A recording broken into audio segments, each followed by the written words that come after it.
6 teams.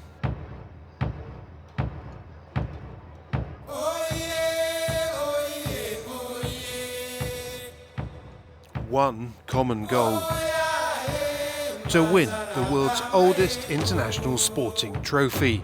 That is sailing's most prestigious prize.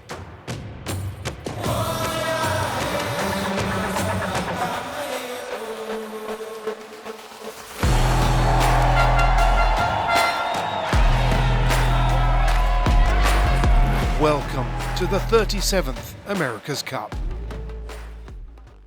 I'm Matthew Sheehan and I've been a sailing journalist for over 30 years and I've raced sailing boats all my life. I've reported on every single America's Cup match around the world since 2002. I don't mind admitting that it's an obsession because, as many who've followed the richest prize in the sport will tell you, the Cup gets under your skin and can become highly addictive. From the intensity of the racing to a fascinating history that continues to create new twists and turns, this is also an event that has been at the leading edge of design and technology for 172 years. In fact, it's where the Cup started.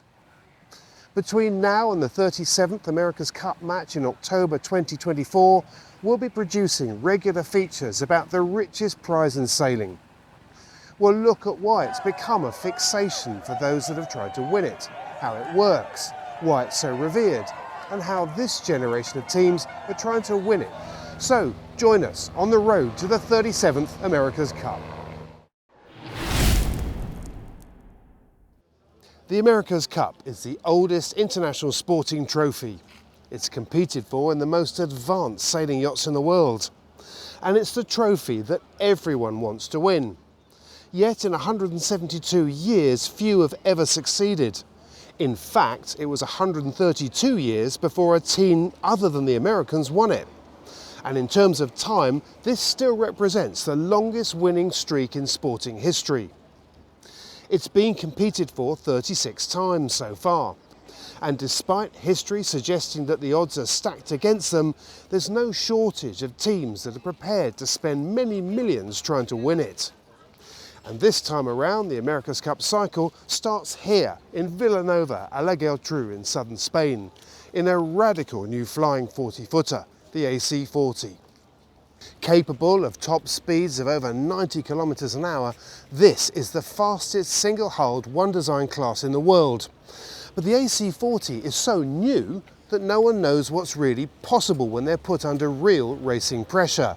Which is why this event, the first event in the America's Cup preliminary series, attracted so much attention. The boats are revolutionary and the racing breaks new ground.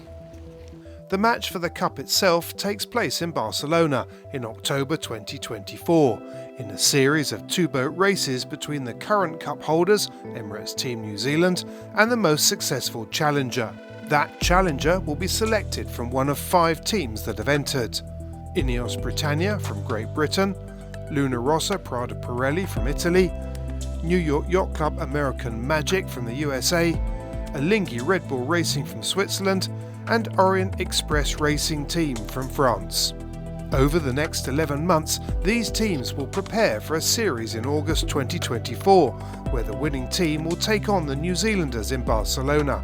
Between now and then, teams will be engaged in an intense period of design and development as they prepare to launch their final race boat. They will be testing and training.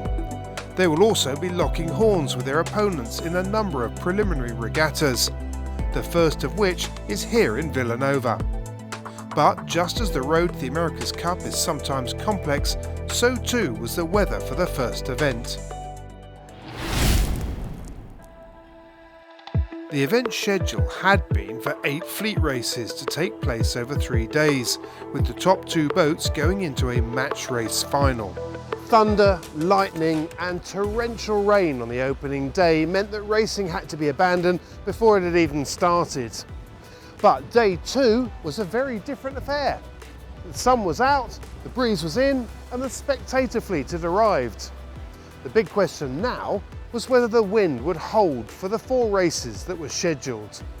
As the first race got underway, there was just enough wind for the boats to get onto their foils, but staying on them was tricky. Top mark for the first time, and it will be Emirates Team New Zealand that will round the mark, but boy, they are doing it tough and have touched down. A mistake that opened the door for Orient Express Racing, who passed through to take the lead. From there, the French fought off a challenge from the Italians and won the opening race. An impressive performance for the newest team. In the second race, the breeze had dropped even further, making it tricky to stay on the foils. Most didn't. Alinghi Red Bull Racing was the only team to get a good start. So we do have a start in race number 2 of this preliminary regatta. But the commentators were taking nothing for granted. This race has got a long way to go. It's not over till it's over. It's going to be some tense moments still to come, I think. And there were, as Emirates Team New Zealand came from a long way behind to overtake the Swiss and win the race. And at the end of the day, it was the French Orient Express Racing team, along with Emirates Team New Zealand, that were lying first and second. The weather forecast for the final day of racing in Vilanova looked much more promising, with around 10 knots of wind for much of the afternoon. So what are the AC40s and what role do they play in the America's Cup? These 12-metre boats are all identical in design and construction, and under the rules, every team has to have one.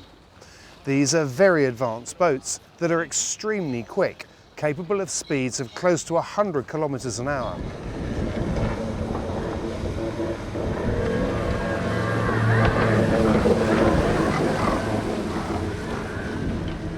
But they're not the boats that will be used for the America's Cup itself.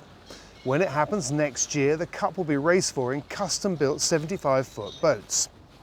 In the meantime, these AC40s are test boats for teams to practice in, both for training and for racing. They'll also be used for the Youth America's Cup Series and the Women's America's Cup next year. We'll take a look at them in more detail in a later programme. Now, aside from understanding how and why this happens, which we'll explain in a later episode, you may be wondering why Yanmar has formed an association with the America's Cup. Marine master dealer Eduardo Platero was watching the first preliminary regatta in Vilanova very closely and was absolutely clear as to why the collaboration is so important. Now we see the future of the boats with a foiling boats is now we see the future. We are a main engine marine for sailing boats. So Yanmar in that point is very important to support the America's Cup. America's Cup is the most important racing on the world, on the planet. Today is very exciting also here in Vilanova. Many people arrive not only from the Vilanovas, also for around the Vilanova, from Barcelona, Tarragona. Many people here today. It's a new format. I think it's a new format of the Copa America, a new experience, and I think for the people we have many more interest on that type of the boats. It's the future. Meanwhile, back in the heated competition on the final day, with all 6 teams foiling around in the start zone, conditions looked good. Speeds were up where everyone wanted to see them, with boats reaching 3 times the wind speed and clocking up over 32 knots on the fastest legs of the course. That's 60 kilometres an hour. 4 races were scheduled, 3 fleet races and a final shootout for the top 2 teams. In the fleet races, American Magic and Emirates Team New Zealand delivered consistent performances, and it was this pair that went into the final. But the weather was to have the final word. As the pair lined up for their head-to-head battle, the wind dropped to below the race minimum of 6.5 knots, forcing the race committee to abandon the race. This left the Americans at the top of the leaderboard.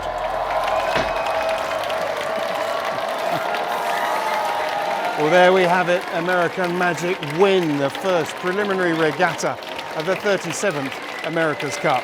It's a significant result. They went into this race as the favourites, with everybody knowing that up until now, Team New Zealand have been pretty dominant.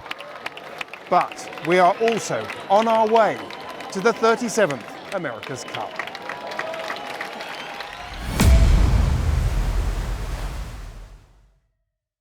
A sustainable future. Yanmar.